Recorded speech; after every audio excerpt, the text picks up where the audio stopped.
내 눈앞에서 아버지가 숨을 거두었을 때 의사인 나는 아무것도 할 수 없었습니다. 40년 경력의 응급의학과 전문의인 저도 그 순간 앞에서는 아무것도 할 수 없었습니다. 지난해 12월 아버지가 갑자기 쓰러지셨을 때 그 순간 저는 의사가 아니었습니다. 그저 아들이었을 뿐입니다. 수천 번의 응급 상황을 처치했던 제 손이 떨렸고 머릿속은 하얘졌습니다. 119에 전화하는 것조차 늦었습니다. 그날 이후 저는 결심했습니다. 아무도 알려주지 않는 이 진실을 세상에 공유하겠다. 지금부터 제가 나눌 5가지 단계는 의대에서도 가르치지 않는 현장에서 배운 진짜 지식입니다. 이 영상 끝까지 보시면 당신은 두려움 대신 준비된 사람이 될 것입니다. 당신의 첫 행동이 모든 것을 결정합니다. 가장 많은 사람들이 저지르는 실수, 바로 장례식장에 먼저 연락하는 것입니다. 절대 안 됩니다. 집에서 가족이 돌아가셨을 때 가장 먼저 해야 할 일은 무조건 119 신고입니다. 왜냐고요? 병원 외에서의 사망은 특별한 법적 절차가 필요합니다. 그리고 119 신고 없이 시신을 이송하면 불법입니다. 심지어 경찰 조사까지 받을 수 있습니다. 서울 강북구에 사는 김영호 씨도 이 사실을 몰랐습니다. 어머니가 오랜 투병 끝에 집에서 눈을 감자 그는 바로 장례식장에 연락했습니다. 그리고 마주한 충격적인 말. 죄송합니다만 이렇게 모시고 갈 수가 없습니다. 사망 확인과 진단서가 없으시면 안 됩니다. 결국 뒤늦게 119에 신고했지만 그 과정에서 장례는 3일이나 지연되었고 가족들은 큰 정신적 고통을 겪었습니다. 단 한 번의 잘못된 선택이 가족의 마지막 여정을 얼마나 고통스럽게 만들 수 있는지 이제 아시겠죠? 명심하세요. 집에서 돌아가신 경우 무조건 가장 먼저 119입니다. 사망진단서, 이것이 없으면 모든 것이 멈춥니다. 119가 왔다고 끝일까요?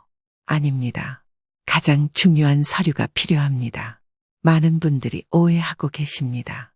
구급대원이 오면 모든 게 해결될 것 같죠. 하지만 구급대원은 사망을 확인만 할 뿐입니다. 그들의 구급활동일지는 법적으로 사망을 증명하는 서류가 아닙니다. 법적 효력이 있는 사망진단서는 오직 의사만이 발급할 수 있습니다.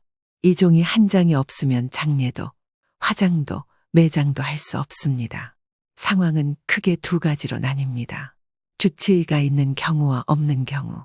주치의가 있다면 가장 좋은 경우입니다. 즉시 연락해서 자택으로 방문을 요청하세요. 주치의는 검안 후 사망진단서를 작성할 수 있고 이렇게 하면 가장 원활하게 장례를 진행할 수 있습니다. 주치의가 없다면 119를 통해 응급실로 이송해야 합니다. 응급실 의사가 검안 절차를 거쳐 사망진단서를 발급하게 됩니다. 하지만 이 과정에서 추가 비용과 시간이 소요될 수 있어요. 그리고 절대 저지르면 안 되는 실수들이 있습니다. 한의원에서는 사망진단서를 발급할 수 없습니다. 약국에서도 불가능합니다. 지인 중 의사가 있다고 비공식적으로 부탁하는 것은 불법입니다. 부산의 박미영 씨도 이 사실을 몰랐습니다. 치매를 앓던 남편이 자택에서 별세하자 그녀는 남편이 다니던 한의원에 연락했습니다. 한의원에서는 저희는 사망진단서를 발급할 수 없다고 했고 급히 대학병원 응급실로 남편을 이송했습니다. 하지만 더 큰 문제가 기다리고 있었습니다. 평소 진료 기록이 없는 환자의 사망진단서는 경찰 검안 후에만 가능합니다. 결국 경찰 신고, 검안의 출동 등 복잡한 절차를 거쳐야 했습니다. 박 씨는 후에 이렇게 말했습니다. 주치의 개념을 정확히 알고 미리 확인해뒀다면 이런 고생은 안 했을 텐데. 이런 고통을 겪지 않으려면 제가 알려드리는 팁을 꼭 기억하세요. 사망진단서는 꼭 원본 5부 이상 발급받으세요. 보험금 청구, 상속 절차, 연금 해지, 각종 공과금 정리 등에 계속 필요합니다. 사망진단서와 함께 사망 원인에 대한 상세 설명을 의사에게 요청하세요. 주치의 연락처는 항상 가족 모두가 접근 가능한 곳에 보관하세요. 만성질환자의 경우 주치의와 만일의 상황에 대해 미리 상의해 두세요. 제가 응급의학과 의사로 40년간 근무하며 가장 안타까웠던 순간은 사망진단서 하나 때문에 이미 큰 상실을 겪은 가족들이 또 다시 상처받는 모습이었습니다. 미리 준비하고 알아두는 것만으로도 그 고통을 크게 줄일 수 있습니다. 3번째 단계, 장례식장 선택의 진실. 가장 먼저 봐야 할 것은 이것뿐입니다. 가격, 시설, 서비스? 아닙니다. 가장 중요한 것은 거리입니다. 왜 거리가 가장 중요할까요? 이는 의학적 사실입니다. 사망 후 시간이 지체될수록 고인의 상태는 급격히 변화합니다. 이는 고인의 존엄성과 가족의 마지막 기억에 큰 영향을 미칩니다. 대구에 사는 서진호 씨도 이 사실을 몰랐습니다. 어머니가 갑자기 돌아가시자 그는 어머니의 평소 소원대로 고향인 안동으로 모시기로 했습니다. 무더운 7월 에어컨을 틀고 3시간 넘게 운전했습니다. 하지만 안동에 도착했을 때 서 씨와 가족들은 큰 충격을 받았습니다. 어머니의 모습이 출발했을 때와는 상당히 달라져 있었던 것입니다. 어머니의 마지막 모습을 그렇게 보게 될 줄은 몰랐어요. 그 기억이 지금도 제 마음에 남아 있어요. 특히 여름철은 정말 치명적입니다. 6월에서 9월 여름철. 사망 후 2~3시간 내 장례식장 도착은 필수입니다. 봄, 가을철은 4시에서 5시간 이내 권장드립니다. 겨울철, 상대적으로 여유 있으나 가능한 6시간 이내 도착할 수 있는 곳으로 장례식장을 선택하세요. 장례식장 선택 시 반드시 확인해야 할 항목들입니다. 위치와 이동 시간은 자택에서 소요 시간, 교통 상황을 고려해야 합니다. 연락처는 24시간 응대 가능한 번호를 알아두시고, 기본 비용과 서비스는 안치실, 빈소 설치, 염습 입관 비용까지 꼼꼼히 알아두세요. 죽음에 대해 이야기하는 것은 불길하다고 생각하시나요? 아닙니다. 이는 불길함이 아닌 현명한 준비입니다. 지금 당장 집 근처 장례식장 정보를 모아두세요. 집 근처 대형 병원 장례식장 정보와 지역 행정기관 웹사이트에서 장례식장 목록을 미리미리 알아두세요. 장례 보험 상담 시 제휴 장례식장 정보까지 알아두시면 좋습니다. 제 어머니가 돌아가셨을 때 저는 평소 알아둔 장례식장이 없어서 당황했습니다. 결국 인터넷 검색으로 급하게 찾은 곳으로 모시게 되었고, 나중에 알고 보니 그곳이 우리 집에서 가장 가까운 곳이 아니었습니다. 그 추가된 30분이 얼마나 큰 차이를 만들었는지 지금도 후회스럽습니다. 4번째 단계. 사망 신고와 재산 정리는 시간과의 싸움입니다. 법적으로 사망 신고는 1개월 이내에 하면 된다. 많은 분들이 이 말을 오해하고 계십니다. 법적 기한이 1개월이라고 해서 천천히 해도 된다는 뜻이 아닙니다. 사망 신고는 가능한 한 빨리 하세요. 신고가 늦어지면 어떤 일이 벌어질까요? 금융계좌에서 자동이체가 계속됩니다. 보험료, 공과금, 카드 결제가 계속 출금되고, 신용카드가 범죄에 악용될 가능성이 있고, 세금 및 공과금이 계속 부과됩니다. 재산세, 종합소득세, 아파트 관리비, 각종 공과금, 부채가 자동으로 상속됩니다. 상속 포기는 사망 사실을 안 날로부터 3개월뿐. 사망 신고가 늦어질수록 상속 포기 기간도 줄어듭니다. 인천에 사는 이정숙 씨도 이 사실을 몰랐습니다. 4번째 단계. 사망 신고와 재산 정리에 대해 알아보겠습니다. 남편이 갑작스러운 심장마비로 사망한 후 이정숙 씨는 큰 충격에 빠져 사망 신고를 미루었습니다. 3주가 지난 후 그녀는 남편의 신용카드 청구서를 받고 깜짝 놀랐습니다. 남편이 사망 직전 큰 금액의 사업자금을 대출받았던 것입니다. 급히 사망 신고를 마치고 은행에 문의했지만 이미 법적으로 상속이 개시된 상태였습니다. 상속 포기를 위한 시간이 얼마 남지 않았고 결국 법률 비용까지 들여가며 상속 포기 절차를 밟아야 했습니다. 단순히 며칠 미룬 것이 이렇게 큰 문제가 될 줄 몰랐어요. 사망 신고 이렇게 하세요. 필요 서류는 사망진단서 또는 검안서 원본, 신고인의 신분증, 필요한 경우 가족관계증명서가 필요합니다. 신고 방법은 직접 방문할 경우 사망자의 주소지 관할 주민센터에 가서 하시면 됩니다. 온라인으로 신고하실 경우 정부24 웹사이트에서 하면 됩니다. 우편으로 신고할 경우에는 주민센터로 필요 서류를 발송하면 됩니다. 사망 신고 후 받는 서류는 향후 모든 절차에 필수적입니다. 사망 신고서 접수증, 기본증명서, 사망 사실 기재, 가족관계 증명서를 여러 부 발급받아 보관하세요. 그리고 가장 중요한 것, 사망 신고 후 바로 상속 재산 조회를 신청하세요. 상속 재산 조회하는 방법은 4가지가 있는데 고인의 재산과 부채를 파악하는 필수 절차입니다. 1. 금융감독원 상속인 금융거래 조회 서비스. 2. 국세청 사망자 재산 조회. 3. 각 지방자치단체 지방세 세목별 과세증명. 4. 국민건강보험공단 국민연금공단 조회.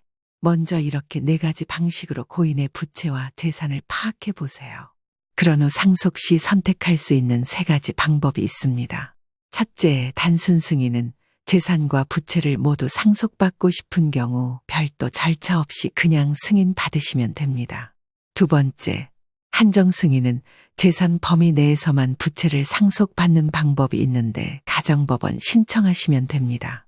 셋째, 상속 포기를 하고 싶은 경우 재산과 부채 모두 상속하고 싶지 않은 경우도 가정법원에 신청하시면 됩니다. 이때 아주 중요한 점이 있습니다. 한정 승인과 상속 포기는 사망 사실을 안 날로부터 3개월 이내에 신청해야 합니다. 응급실에서 만난 많은 유족들이 사망 후 몇 개월이 지나서야 뒤늦게 상속 문제로 고통받는 모습을 보았습니다. 특히 사업을 하던 분들의 경우 부채 문제가 뒤늦게 발견되어 가족 전체가 경제적 위기에 처하는 경우가 적지 않았습니다. 5번째 단계. 미리 준비하면 이별이 덜 아픕니다. 마지막으로 가장 중요한 메시지를 전해드리겠습니다. 사망은 끝이 아닙니다. 남은 사람들의 새로운 시작입니다. 그리고 그 시작이 얼마나 혼란스럽고 고통스러울지 아니면 차분하고 존엄할지는 우리의 준비에 달려 있습니다. 준비된 가족과 준비되지 않은 가족의 차이는 놀랍습니다. 준비된 가족은 사망 직후 빠르게 119에 연락하고 주치의와 신속한 연락으로 사망진단서 발급이 원활합니다. 미리 알아둔 가까운 장례식장으로 신속한 이송이 이루어집니다. 그 결과 고인의 존엄을 지키고 남은 가족들의 혼란과 스트레스 최소화할 수 있습니다. 반면 준비되지 않은 가족은 다릅니다. 혼란과 공황 상태로 적절한 조치가 지연됩니다. 사망진단서 발급 과정에서 어려움이 발생하고 장례식장 선택과 이송 과정에 혼란이 생깁니다. 재산 및 법정 문제 해결에 지연 사태가 발생합니다. 결과적으로 고인의 존엄성이 손상되고 남은 가족들의 고통이 가중됩니다. 김정호 씨의 사례를 보겠습니다. 서울의 김정호 씨는 암으로 투병 중이던 아버지의 상태가 악화되자 가족들과 함께 만약의 상황에 대한 대화를 나눴습니다. 주치의 연락처를 가족 모두의 휴대폰에 저장하고 인근 2곳의 장례식장 정보를 알아뒀으며 필요한 서류들을 한 폴더에 정리해 두었습니다. 아버지가 집에서 임종하셨을 때 가족들은 슬픔 속에서도 침착하게 모든 절차를 진행했습니다. 물론 아버지를 보내드리는 건 너무나 슬픈 일이었지만 최소한 그분의 마지막 가는 길이 존엄하고 평화로웠다는 것에 위안을 얻습니다. 지금까지 설명드린 집에서 사망 후 어떻게 해야 하는지 5가지 절차를 간단히 요약해 드리겠습니다. 1. 119 신고. 2. 사망진단서 발급. 3. 장례식장 선택. 연락처 및 기본 비용 알아두기. 4. 사망신고. 5. 재산 및 부채 상황 파악. 죽음에 관한 대화는 불편하고 꺼려지는 주제입니다. 하지만 이런 대화가 언젠가 가족에게 큰 위안이 될 수 있습니다. 대화를 시작하는 방법은 나중에 무슨 일이 생기면 이라는 가벼운 화두로 시작해 보세요. 본인은 부모님이 돌아가시면 어떻게 하고 싶은지 희망사항을 먼저 이야기하며 가족의 생각을 들어보세요. 지금까지 우리는 가족을 집에서 떠나보내야 하는 상황에서 반드시 알아야 할 5가지 핵심 단계를 살펴보았습니다. 이 글을 읽으시는 많은 분들이 이런 생각을 하실 겁니다. 이런 이야기를 지금 꼭 해야 할까? 가족과 죽음에 대해 이야기하는 건 너무 불편해. 아직은 우리 가족에게 해당되지 않아. 그 마음 충분히 이해합니다. 하지만 준비는 사랑의 또 다른 표현입니다. 준비된 이별은 사랑하는 이의 마지막 순간을 존엄하게 지켜주고 남겨진 이들의 고통을 조금이나마 덜어줍니다. 그것은 단순한 실용적 준비가 아니라 깊은 사랑과 존중의 표현입니다. 오늘이 가장 빠른 날입니다. 지금 당장 모든 준비를 완벽하게 할 필요는 없습니다. 작은 것부터 시작해 보세요. 오늘 가족 모두의 휴대폰의 주치의 연락처를 저장해 보세요. 오늘 집 근처 장례식장 한 곳의 위치와 연락처를 찾아보세요. 오늘 가족과 함께 식사하며 만약에라는 대화를 부담 없이 시작해 보세요. 이 작은 시작들이 언젠가 닥칠 수 있는 힘든 순간에 당신과 가족에게 큰 위안이 될 것입니다. 준비를 통해 당신이 받게 될 선물은 평안함과 갑작스러운 상황에서도 차분하게 대응할 수 있는 마음의 여유입니다. 그 다음은 존엄성입니다. 사랑하는 이의 마지막 순간을 존엄하게 지켜줄 수 있는 능력이 생깁니다. 그리고 삶과 죽음에 대한 열린 대화를 통해 가족 간에 더 깊은 연결감이 생깁니다. 정말 중요한 부분인 재산 상속과 부채 상속 거부 등으로 경제적 혼란으로부터 가족을 보호할 수 있는 지식이 생깁니다. 이 영상을 끝까지 보신 여러분은 이미 준비된 사람이 되기 위한 첫걸음을 시작하신 겁니다. 그 용기에 박수를 보냅니다. 가장 따뜻한 이별은 가장 준비된 이별입니다. 오늘 여러분과 나눈 이 시간이 언젠가 여러분과 여러분의 가족에게 작은 빛이 되기를 진심으로 바랍니다. 구독과 알림 설정 잊지 마세요. 감사합니다.